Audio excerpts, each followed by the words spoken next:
মহিলা।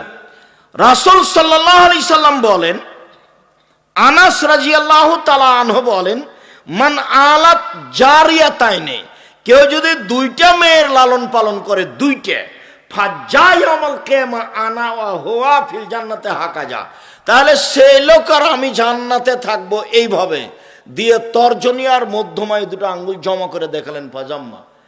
এই শোনো, কেউ যদি দুইটা মেয়ের লালন পালন করে সেই বাপ আর আমি জান্নাতে এভাবে থাকবো, তখন জমা করলেন আঙ্গুল দুইটা, একসাথে থাকবো। দুইটা ছেলে লালন পালন করলো, 10টা ছেলে যদি মাস্টার ডিগ্রি পাস করান, লন্ডন আমরি থেকে পড়িয়ে নিয়ে আসেন, 1 পয়সা লাভ নাই। তো পড়াবেন কেন? জন্ম দিয়েছেন এই জন্য, এটা আপনার জিম্মেদারি।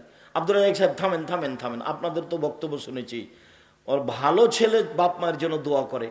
আরে ওটা ভালো ছেলে নয়, ওটা ওয়ালাদুন, ছেলে মেয়ে দুটাই। যখন মেয়ে ভালো হবে তো ভালো, ছেলে ভালো হবে তখন ছেলে ভালো, ওটা খাস নয়। উকবা বিন আমের রাদিয়াল্লাহু তাআলা আনহু বলেন, রাসূল সাল্লাল্লাহু আলাইহি সাল্লাম বলেছেন, মান কানা লাহু সালাসু বানাত, কারো যদি 3টা মেয়ে থাকে, ফাসাবারা আলাইহিন্না, তার উপরে যদি ধৈর্য ধারণ করে,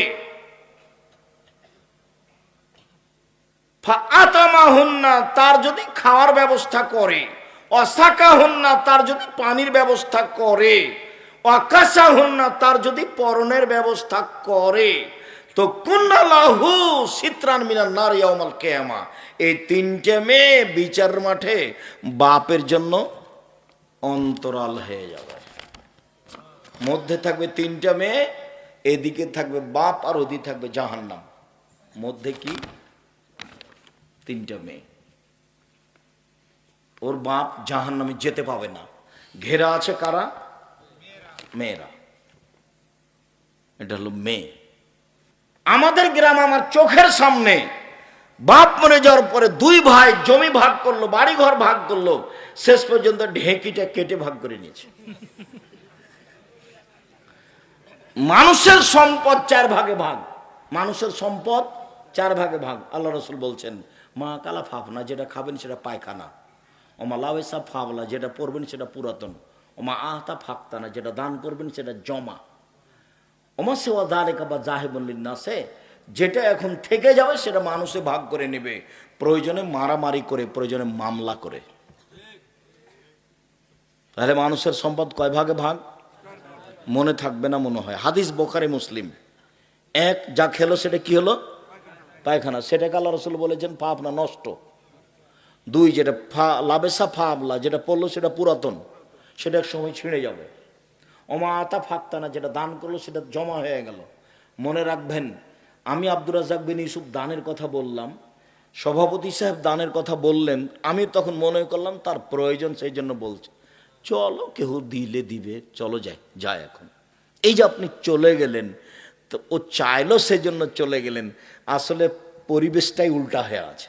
সেটা হলো এই, মানুষ যদি বুঝতো যে ইবাদতের জগতে সবচেয়ে শক্তিশালী ইবাদত হলো দান, তাহলে সে নিজের জিম্মেদারিতে করত। দানের মতো এত শক্তিশালী পাওয়ারফুল ইবাদত পৃথিবীতে নেই। 5 ওয়াক্ত সালাত আদায় করলেন, আপনার উপকার, আপনার মা মারা গেছে কোনো উপকার হবে না। হজ করলেন 10 লক্ষ টাকা খরচ করে, আপনার উপকার হবে, আপনার মায়ের হবে না। আপনি আপনার মায়ের নামে 5,000 টাকা দান করলেন, কবরের শাস্তি বন্ধ। এর ক্ষমতাই ভিন্ন।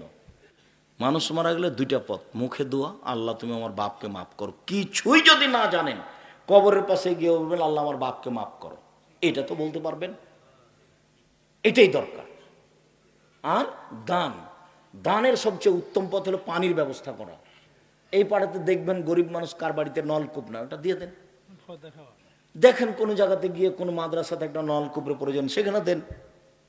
আর শেষ পর্যন্ত যদি কোনো জায়গা না থাকে, তাহলে জামিয়া সালাফে আছে, 410 জন এতিম আছে, 500 জন অসহায় আছে, 32 লক্ষ টাকা মাসে বেতন লাগে, রামাজান মাসে লাগে 48 লক্ষ, কুরবানিতে লাগে 48 লক্ষ।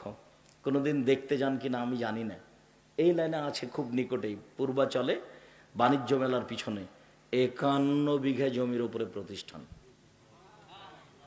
51 বিঘা, 22 বিঘা শুধু মেয়েদের জন্য, 33 শতাংশের বিঘায়